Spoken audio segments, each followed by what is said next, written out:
시청자 여러분 안녕하십니까? 영적 전쟁의 손자병법 강의를 계속하겠습니다. 오늘은 지난 시간에 이어서 예언이 어떻게 성취되었는지 그들이 구체적으로 주장하는 그러한 그 내용을 살펴보겠습니다. 구약의 예언이 성취된 사례에 앞에서 살펴본 바와 같이 여호와 하나님께서는 종인 예언자들에게 당신의 계획을 미리 알려주지 않고서는 어떤 일도 하지 않으신다는 것입니다. 처녀에게서 출생한 것도 예언이 되었죠. 이사야 7장 14절에서 처녀가 잉태하여 아들을 낳고 그 이름을 임마누엘이라고 부를 것이라는 예언은 700년의 세월이 지난 뒤에 마태복음 1장 18절로 21절에서 예수의 어머니 마리아가 요셉과 약혼을 하였는데 같이 살기 전에 성령께서 아기를 갖게 하셨다고 예언의 성취를 기록하고 있습니다. 성령께서 아기를 갖게 하셨다고. 지금 사이비 이단들도 이렇게 강의를 합니다. 그런데 정통 기성교회라고 하는 그 범주 내에서 많은 신학교와 많은 목사들이 마리아의 성령 잉태설을 부정하고 있습니다. 있을 수도 없고 전혀 불가능한 얘기라고 이렇게 얘기합니다. 당연히 불가능하죠. 인간의 그 생각으로는. 그런데 이것은 하나님께서 계획하시고 실행하신 일이기 때문에 성령으로 잉태하셔 마리아가 예수님을 낳은 것입니다. 그런데 지금 와서 이 많은 신학교와 많은 목사들이 성령 잉태설을 부인하고 있습니다. 그러면서 신학교 왜 운영합니까? 그 신학교 폐지해야죠. 차라리 거기다 법당 만들어야지. 결국은 하나님 팔고 예수님 팔아서 자기들 밥벌이 하면서 가장 핵심인 성령 잉태 출산설을 부인하고 있는 것이죠. 정말 부끄러운 일입니다. 사이비 이단들이요. 정말 집요하게 이런 문제를 물고 늘어집니다. 봐, 너희 교회에서 이거 안 믿잖아. 그래서 이거 강해도 잘 안 하잖아. 이렇게 막 공격해야 되는 겁니다. 자, 다음 살펴볼까요? 애굽에 갔다가 돌아온 것도 예언이 되었다. 호세아서 11장 1절에는 하나님께서 아들을 좋아하셔서 애굽에서 불러내어 아들로 삼았다고 기록되어 있습니다. 그런데 이 예언은 700년이 지난 다음에 성취되었는데 마태복음 2장 13절로 15절에서 하나님의 천사가 요셉에게 나타나 헤롯 왕이 아기를 찾아 죽이려 하므로 어서 일어나 애굽으로 피신하였다가 헤롯이 죽은 다음에 다시 돌아오게 하신 것은 내가 애굽에서 아들을 불러내었다고 하신 예언을 이루려 함이라고 기록되어 있습니다. 말라기 3장 1절에서는 하나님께서 심부름꾼을 보내어 하나님의 길을 준비하도록 하시겠다고 하였고 말라기 4장 5절에서는 하나님께서 온 세상을 심판하는 그 무섭고 위대한 날이 오기 전에 예언자 엘리야를 보내겠다고 기록되어 있습니다. 이 예언은 400년이 지난 다음에 마태복음 17장 10절로 13절에서 성취되었음을 밝히고 있죠. 제자들이 예수님에게 어찌하여 서기관과 율법학자들은 메시아가 오기 전에 엘리야가 먼저 와야 한다고 하느냐는 물음에 엘리야가 이미 와서 모든 준비를 하고 있으나 그들은 엘리야를 알아보지 못하였으며 인자도 그들의 손에 고난을 받을 것이라고 설명을 해주자 그제야 엘리야가 세례 요한임을 깨닫게 되었음을 기록하고 있습니다. 갈릴리에 가서 역사한 것으로 예언되었다. 이사야 9장 1절로 2절에는 이방인들이 사는 스불론과 납달리의 갈릴리 지역이 영광에 가득 찰 것이며 어둠 속에서 헤매는 백성이 큰 빛을 볼 것이라고 기록되어 있습니다. 이 예언은 마태복음 4장 12절로 16절에 예수님께서 요한이 잡혀갔다는 소식을 들으시고 스불론과 납달리 지방 갈릴리 호숫가에 있는 가버나움으로 가셔서 이사야의 예언을 이루었죠. 요단강 동부의 이방인들이 사는 갈릴리 지역이 영광에 가득 찰 것이며 어둠 속에서 헤매는 백성이 큰 빛을 볼 것이며 그 빛이 죽음의 그림자에 덮여서 캄캄한 땅의 사람에게 나타날 것이라는 예언이 이루어졌음이 기록되어 있습니다. 하늘 복음을 전하는 것도 예언이 되어 있습니다. 이사야 61장 1절에는 주 여호와의 기운이 나를 감싸고 내게 기름을 부으시고 예언자로 세우시고 불쌍한 사람들에게 기쁜 소식을 전하며 마음이 상한 이들에게 새로운 용기를 주고 옥에 갇힌 이들에게 너희가 이제 풀려 나간다고 알려주라고 예루살렘으로 보내셨다고 기록되어 있습니다. 정말 중요한 내용이죠. 내게 기름을 부으시고 예언자로 세우시고 불쌍한 사람들에게 기쁜 소식을 전하며 마음이 상한 이들에게 새로운 용기를 주고 옥에 갇힌 이들에게 너희가 이제 풀려나간다고 알려주라고 예루살렘으로 보내셨다고 기록되어 있습니다. 이 예언은 700년이 지난 다음에 누가복음 4장 16절 21절의 기록을 통하여 성취되었음을 확인할 수 있죠. 예수님께서 안식일에 고향 나사렛의 회당에 가셔서 예언자 이사야의 책을 받아들고 주 여호와의 기운이 나를 감싸고 내게 기름을 부으시고 예언자로 세우시고 불쌍한 사람들에게 기쁜 소식을 전하며 마음이 상한 이들에게 새로운 용기를 주고 옥에 갇힌 이들에게 너희가 이제 풀려나간다고 알려주며 억울하고 원통한 일을 다 풀어주시며 슬피 우는 사람들에게 위로해 주시는 은혜의 시대를 선포하라고 주께서 나를 보내셨다고 되어 있습니다. 이 성경의 말씀이 오늘 이루어졌다라고 말씀하셨죠. 십자가를 져야 하는 것도 예언이 되었습니다. 시편 41장에 내 원수들이 악담을 보으며 내가 죽어 없어지기를 사람들의 기억에서 완전히 사라지기를 바랐다는 예언의 기록은 마태복음 27장 1절로 66절에 유대인들이 빌라도 총독에게 황제에게 불충하는 역모를 꾀하려 한다는 압박을 가하고 소란을 피움으로써 예수님을 풀어주려는 빌라도 총독을 겁에 질리게 한 다음 예수님을 빼앗듯이 인계받아서 기어이 십자가에 못을 박아 숨지게 한 일련의 전개 과정을 기록을 통하여 예언이 성취되었다고 밝히고 있습니다. 시편에 나와 가장 가까운 나와 한솥밥을 먹던 친구들도 내게 등 돌리고 돌아왔었다는 기록이 있죠. 이 예언은 1000년이 지난 이후에 성취되었습니다. 요한복음 13장 18절 26절에 이것은 너희 모두에게 들으라고 하는 말이 아니다. 나는 내가 택한 너희 한 사람 한 사람을 다 알고 있어. 그러나 나와 한솥밥을 먹던 친구들도 내게 등을 돌릴 것이라고 한 성경의 말씀은 곧 이루어질 것이다 라고 예수님께서 말씀하신 내용이 기록되어 있습니다. 메시아의 대속도 예언되었습니다. 이사야 53장 8절로 10절에는 예수님이 체포되어 유죄 판결을 받고 감옥에 끌려갔으나 아무도 걱정해 주는 사람이 없고 처형당해서 죄인들이 묻힌 무덤에 함께 묻힌 것은 예수님이 죄를 지었기 때문이 아니라 백성의 허물과 죄악이 예수님을 죽인 것이다.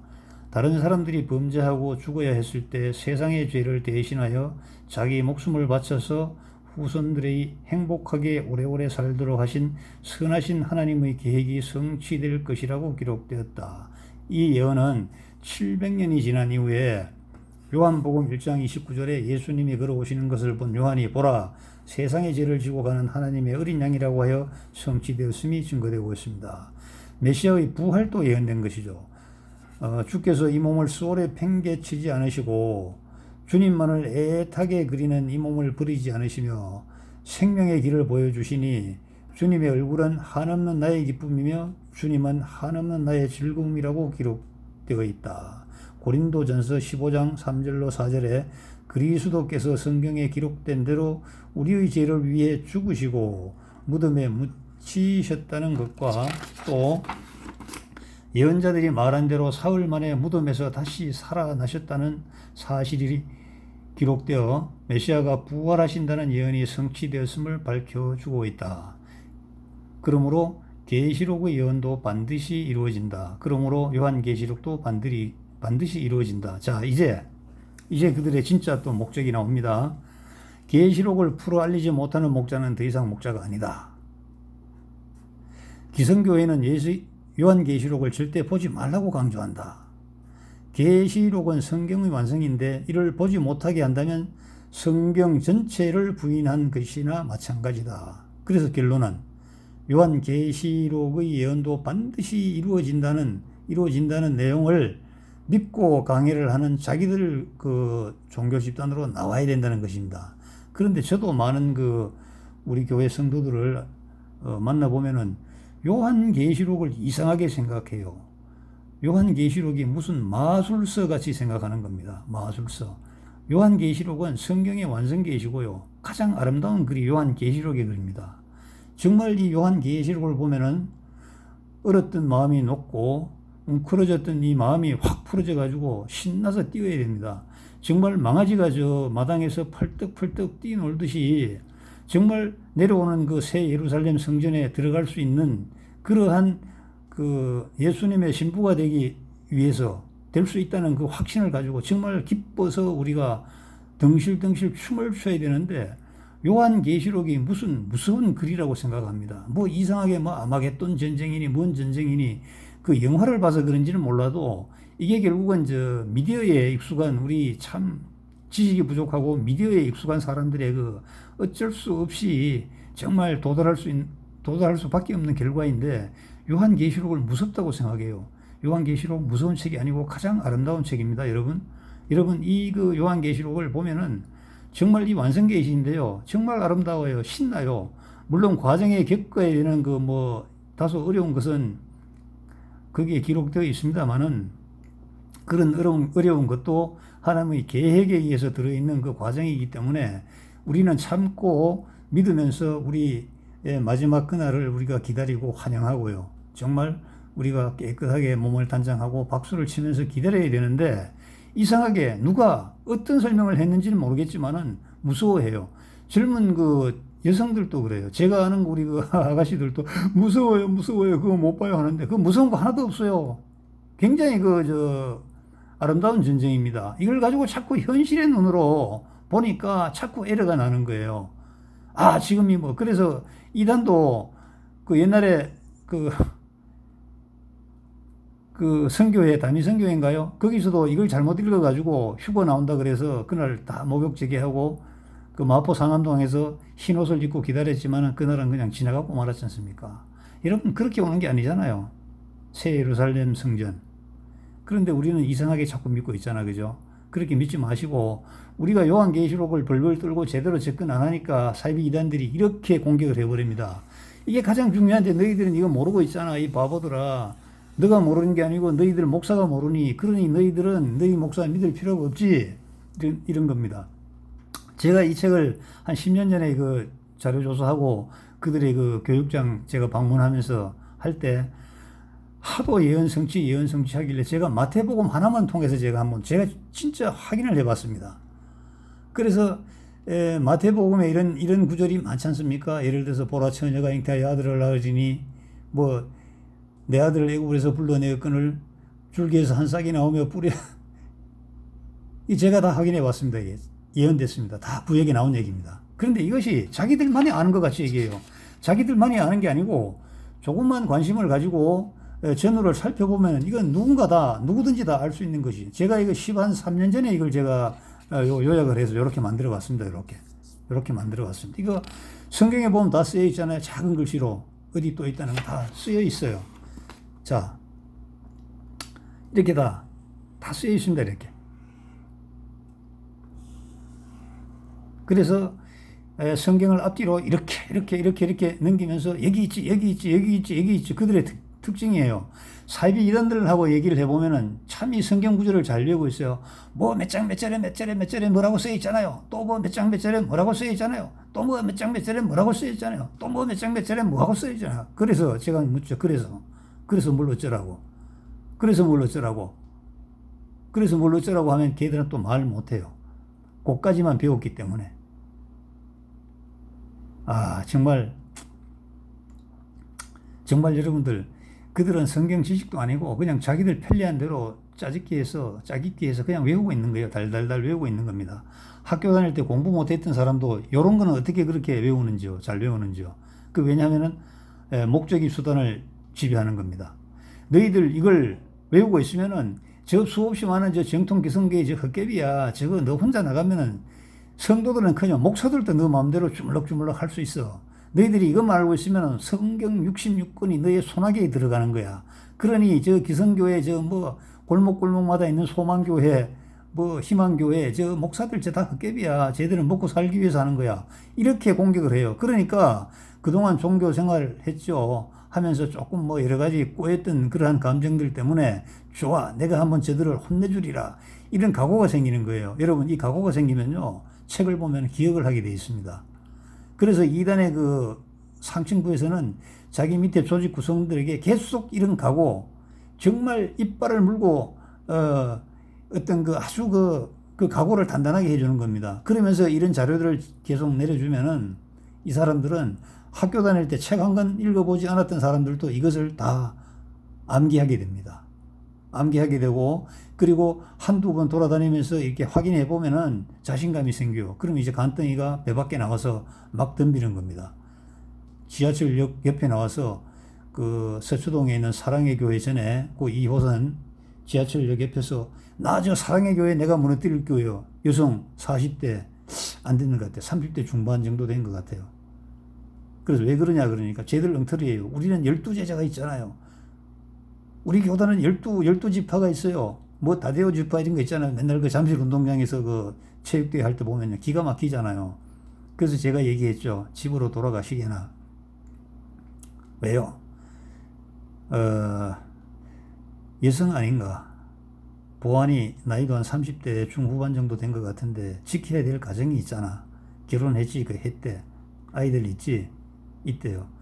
지금 엄마가 여기 나와서 저 사랑의 교회를 내가 정복하리라고 기염을 토하는 이 시간에 자네 아이는 어디가 있겠는가? 잘 가 있으면 만화방 아니면 오락실인가요? 컴퓨터로 오락하는데 거기 가면 자네보다 더 무시무시한 사람이 자네 아이를 노리고 있네. 엄마가 여기 와 있는 사이에 자네 아이들은 완전히 이 세상의 나쁜 사탄의 그 영역으로 들어가 있게 된다고. 그러지 말고 집으로 돌아가. 여자가 이런 데 나와서 너무 돌아다니면 반드시 버리는 거는 몸을 버리게 되고 몸을 상하게 되고 정신이 황폐하게 되는 거야. 그러면 자네는 나오고 싶어도 못 나와. 언제 나오는지 알아? 다 이용당하고 저쪽에서 용도 폐기했을 때 그때 스스로 집으로 돌아가게 되는 거야. 그게 사이비 이단의 현 주소라고.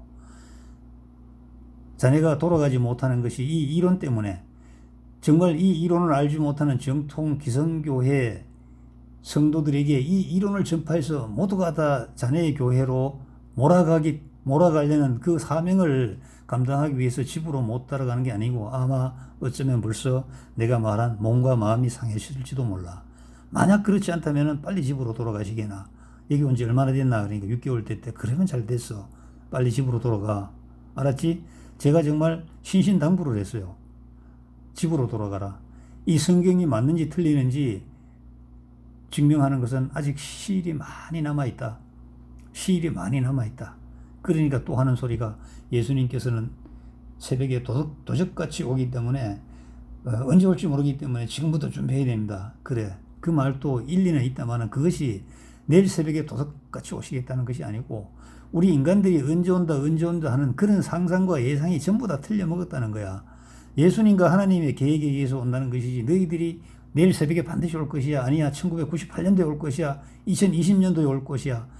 그게 아니라는 거야. 성경이 쓰인 목적을 제대로 잘 알고, 그래, 여러분, 당신, 자네나 나나 이 세상을 같이 살아가는 이웃 아닌가. 자네 아들이 잘 때야 결국은 우리가 늙어서 노후에 자네 아들들이 생산한 그 과실을 우리가 얻어먹고 사는 이 사회 공동체 아니야. 그러니까 쓸데없는 헛된 허상에 이렇게 사로잡혀가지고 가장 중요하게 해야 될 자네의 그 아들들, 딸들을 돌보아야 되는 그런 시간을 정말 버리지 말게나. 제가 이렇게 얘기하니까 참 그 사람이 그래도 착한 사람 같아요. 마음을 굉장히 흔들리면서 가만히 있더라고요. 그래, 내가 꼭 당부하네. 집으로 돌아가게, 집으로 돌아가게. 제가 이렇게 얘기한 적이 있습니다. 여러분, 성경에 다 쓰여져 있고 또 성경에 다 기록되어 있는데 정말 읽을 눈이 좀 부족하고 또 이렇게 연결하는 성경이라는 게 원래 쉬운 책이 아닙니다. 그게요. 예? 쉬운 책이 아니잖아요. 수천 년에 걸쳐서 기록되어 있고 또 문자가 지금과 같이 이렇게 사람의 마음을 아주 델리케이트하게 섬세하게 이렇게 기록할 수 있는 그런 문자가 아니었을 그 시절에 기록이 된 그러한 이 기록이기 때문에 정말로 우리가 조심해서 읽고 정말로 예의 주시해야 되는데 그 뒤에는 하나님께서 왜 이 성경을 기록했는지 그 목적 그리고 예수님을 중심에 놓고 예수님께서 이런 말씀을 하신다고 생각하고 자꾸 읽다 보면은 이단과 사탄으로 빠지지 않게 됩니다. 여러분 오늘도 감사드리고 오늘도 제 강의를 들으시고 혹시 부족한 분야, 앞으로 좀 더 발전해야 될 분야가 있으면 댓글로 남겨주시면 참 좋겠습니다. 오늘도 하나님의 은총이 여러분과 여러분들 가정에 풍성하게 함께 하시기를 진심으로 기도를 드리겠습니다. 감사합니다.